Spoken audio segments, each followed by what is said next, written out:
There is plenty of talk on the internet that suggests R. Kelly was a very bad man, and that he abused his multiple girlfriends, including Azriel Clary, the woman who was all along on his side and only decided to flip a few weeks before the New York trial.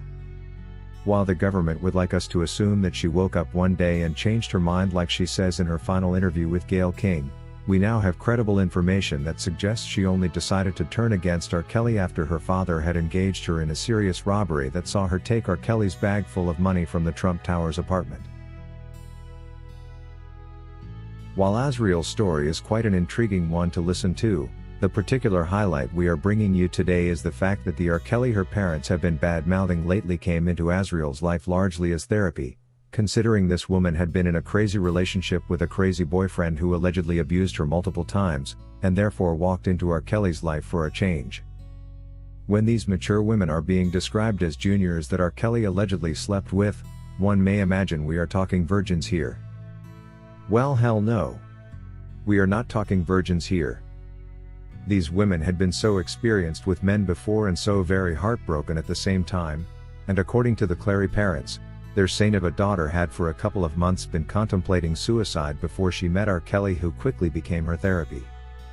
In fact, no one talks about any further threats by this woman to take her own life from the time R. Kelly becomes a part of it, even though they still allege abuse and several other crimes against her. This is one way to understand that this woman was never abused by R. Kelly, and that she did not feel she had anything to regret from being with him like she later on tries to portray after she changes goalposts. So before we address the fact that Azriel Clary and her assumed loving parents lied to R. Kelly that she was 18, and later on to reveal she was 17 and a half when they saw an opportunity to gain money in restitution, the first proof R. Kelly was no abuser as alleged is that the moment he becomes a part of her story, no one talks about any further threats from her to commit suicide. We also find the government's interest in R. Kelly's alleged flaws as opposed to finding that former lover that according to her parents almost saw her take her own life a form of double standard.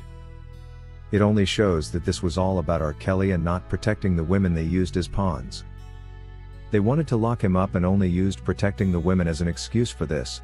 Meanwhile, if anyone watched the two Gayle King interviews that featured Azriel with Joycelyn at the Trump Towers, and the later one appearing alone with Gayle to reverse the statements she had made during the first, it's easy to determine that while she was being truthful in the first interview, she wasn't in the second.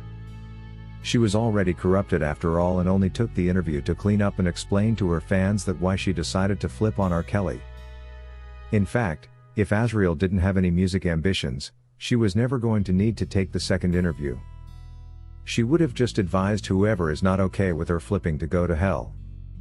But then she remembered that she wanted to do music and some of R. Kelly's fans may have been her fans too.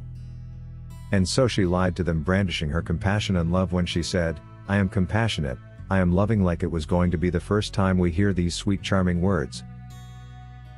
I'm loving, I'm caring, I'm compassionate. And no one got to see that side of me. During this interview, Azriel made sure to avoid eye contact with Gayle King, a behavior popular among perpetual liars that could indicate someone is not telling the truth.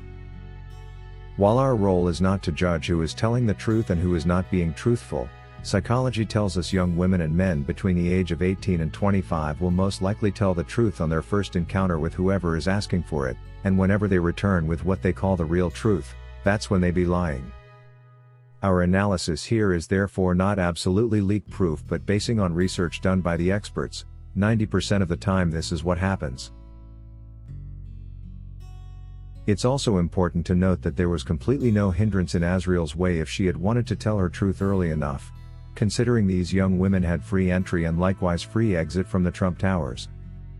Unless anyone wants to suggest that the Trump Tower building is such a dungeon that a man can abduct two women and keep them on the inside with no way out. There certainly is no such a thing as a basement in the building, and if there is one, it's not in R. Kelly's apartment. Or maybe Donald Trump should come forward and explain to us exactly how the building is managed that two women can be made to disappear in there and are never seen by security moving in and out. If they wanted to run to security and scream they needed help, they had the choice which they didn't take.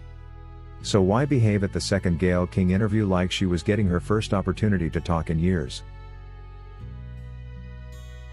According to Kyle Bruno, What made me lose interest in Azriel's final interview with Gayle King was when she was asked what part of the things she said in the previous interview was a lie, and she answered everything while laughing about it. Even when a 21-year-old tells a lie, it's never everything that they said.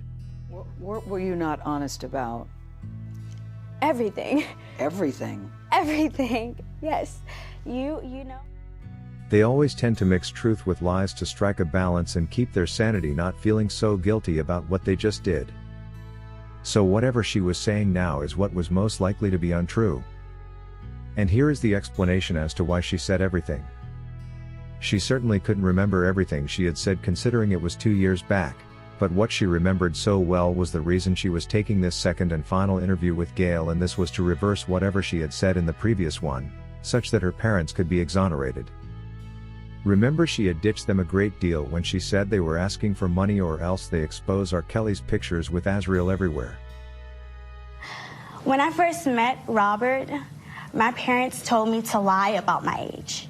So when I met him, he thought that I was 18. On top of that, when I was 17, my parents were actually making me, trying to get me to take photos with him, take sexual videos with him, all kinds of stuff. Wait. Your parents encouraged you to do sexual videos with R. Kelly? Yes. And they said because if they ever have to blackmail him, what they're trying to do now, they can use it against him, which is exactly what they're doing. She also suggested her parents had actually been encouraging her to lie to R. Kelly she was 18, and to sleep with him and take as many pictures as possible to be used in case they needed to blackmail him. These were definitely very strong allegations by a daughter against her own parents. Allegations we are now beginning to learn are true following the leaked text message evidence. According to Bettina, Azriel may have taken the second interview hoping it would be her final with Gayle King, but by the look of things, she may need to take the third one pretty soon. The new findings, which suggest her mother was texting her and encouraging her to say she was 18 to R. Kelly, and coaching her on how to get him under her pants, have blown the Azriel Clary and R. Kelly story wide open. And by the look of things, it looks more than ever before that the first interview could have been the one where she was being truthful, and she could have instead lied about everything she said in the second. Very confusing. She may have to take another interview to explain this, Azriel Clary.